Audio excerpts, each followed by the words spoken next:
ফের পিসি ভাইপোকে নিশানা বিরোধী দলনেতার। নির্বাচন কমিশন অনুমতি দিলেও মিথ্যে বলছেন মমতা অভিষেক। আগেই ঝড়ে ক্ষতিগ্রস্তদের বাড়ি তৈরির অনুমতি দিয়েছে কমিশন। 9 এপ্রিল রাজ্যকে চিঠি দিয়ে জানিয়েছে নির্বাচন কমিশন। কমিশন টাকা দেওয়ার অনুমতি দেয়নি। দাবি অভিষেক বন্দ্যোপাধ্যায়ের। মানুষকে বোকা বানিয়ে রাজনৈতিক ফায়দা তোলার চেষ্টা হচ্ছে। আপনারা কিছু মানুষকে বোকা বানাতেই পারেন, কিন্তু সব মানুষকে বোকা বানাতে পারবেন না। ইচ্ছাকৃত মিথ্যেবাদী ও জন্মগত মিথ্যেবাদী মূর্খের স্বর্গে বসবাস করছেন। মডেল কোড অফ কন্ডাক্ট চালু থাকলেও ঝড়ে বিধ্বস্তদের রাজ্য সরকার সাহায্য করতে পারত। অভিষেক ও মমতা বন্দ্যোপাধ্যায়ের ভিডিও পোস্ট করে দাবি শুভেন্দুর। এক্স পোস্টে তাদের মিথ্যেবাদী বলে কটাক্ষ বিরোধী দলনেতার। ফের পিসি ভাইপোকে নিশানা শুভেন্দু অধিকারীর। এবং তিনি যেমনটা বলছেন, আগেই ঝড়ে ক্ষতিগ্রস্তদের বাড়ি তৈরি করেও দেওয়া হয়নি, সেখানে নির্বাচন কমিশনকে অনুমতি দিলেও মিথ্যে বলছেন মমতা অভিষেক। 9 এপ্রিল রাজ্যকে চিঠি দেয় কমিশন, টাকা দেওয়ার কথা অনুমতি দেয়নি। অন্যদিকে মানুষকে বোকা বানিয়ে রাজনৈতিক ফায়দা তোলার চেষ্টা হচ্ছে, এমনটাই বলেছেন তিনি। ঠিক কি বলেছেন আপনাদের শোনাবো। মিথ্যাবাদী তো পিসি মিথ্যাবাদী, তার ভাইপোটাও মিথ্যাবাদী। একটা ঝাড়ে আলাদা বাঁশ হতে পারে না, যেমন ঝাড় তার তেমন বাঁশ হয়। 9 তারিখে পারমিশন পেয়েছে আর 12 তারিখে বাজার গরম করছে যে আমাদের পারমিশন দেওয়া হয়নি। পিসি আর ভাইপো দুজন মিলে বাজার গরম করেছে। আমাকে নবান্ন থেকে লোক কাল পাঠিয়ে দিয়েছে, আমি আজকে টুইট করে দিয়েছি। সব আধিকারিকরা এখনো পিসি ভাইপোর পেরোলে যায়নি, এখনো মেরুদণ্ড অনেক সোজা আছে।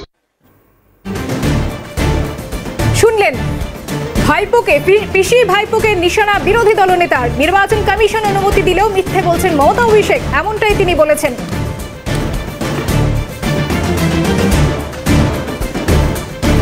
অন্যদিকে এক্স পোস্টে একটি ভিডিও রয়েছে অভিষেক বন্দ্যোপাধ্যায়, সেদিকে আমরা নজর রাখবো। পুরী জেলার বিস্তীর্ণ এলাকা জুড়ে এই ঝড়ে বিধ্বংসী ঘূর্ণিঝড়ে ক্ষতিগ্রস্ত পরিবারদের যাতে আমরা বাড়ির টাকা দেরি না করে যত দ্রুত সম্ভব দিতে পারি, তার জন্য ইলেকশন কমিশনের কাছে অনুরোধ জানাতে গেছিল। এবার আপনারা ভাববেন রাজ্য সরকার তো চাইলে দিতেই পারে, তার জন্য ইলেকশন কমিশনের অনুমতির কি প্রয়োজন রয়েছে? আমাদের দেশে নির্বাচন যখন ঘোষণা হয়, নির্বাচন ঘোষণা হওয়ার দিন থেকে যে মুহূর্ত থেকে নির্বাচনের নির্ঘণ্ট ঘোষণা হয়, সেই মুহূর্ত থেকে রাজ্য সরকার চলে যায় কেন্দ্রীয় নির্বাচন কমিশনের আন্ডারে। অন্যদিকে আমরা কথা বলছিলাম জয়প্রকাশ মজুমদার এবং শান্তনু সেনের সঙ্গে, তারা কি বলেছেন শোনাবো আপনাদের। শুভেন্দু অধিকারী কবে থেকে ইলেকশন কমিশনের মুখপাত্র হয়ে গেলেন? ইলেকশন কমিশনের আদর্শ আচরণ বিধির উপরে রাজ্য সরকার লিখেছিলেন চিঠি যে ঝড়ে ক্ষতিগ্রস্তদের জন্য বাড়ি করার অনুমতি দেখাতে পারবেন না, সেই বিষয়ে নির্দিষ্টভাবে ইলেকশন কমিশন কোনো উত্তর দিয়েছেন? তারা ঘুরিয়ে, আমরা তো পাগল নই, আমরা 10 জনের ডেলিগেশন ইলেকশন কমিশন বেঞ্চের কাছে গিয়ে এই প্রাকৃতিক ঝঞ্ঝা বিপর্যস্ত মানুষগুলোর সহযোগিতা করার জন্য সরকারের যাতে সহযোগিতা করতে পারে তার পারমিশন চাইতে যখন গিয়েছিলাম, তখন নির্বাচন কমিশন যদি সেই কথা আমাদের বলতো, তাহলে আমরা তো আর পাগল নই যে তারপর আমরা সেখানে শান্তিপূর্ণ অবস্থান করতাম এবং সেখানে পুলিশের মাঠ পেতাম। পুলিশ মারতে মারতে থানায় নিয়ে গিয়ে সারা রাত থানায় আটকে রেখে দিল আমাদের, আমরা সারা রাত থানাবন্দী হয়ে থাকতাম। এটা সম্পূর্ণ মিথ্যাচার।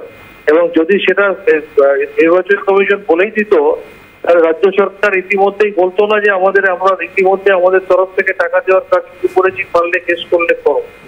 আজকে আসামে বিহু উৎসবের জন্য 35 কোটি টাকা দেওয়া যায়, আর বাংলায় প্রায় 1800 পরিবার গৃহহীন হয়ে গেছে, তাদেরকে রাজ্য সরকারই সহযোগিতা করবে, তার ন্যূনতম অনুমোদনটা পর্যন্ত দিচ্ছে না রাজনৈতিক প্রতিহিংসার কারণে। এটা তো সবাই বুঝতে পারছে।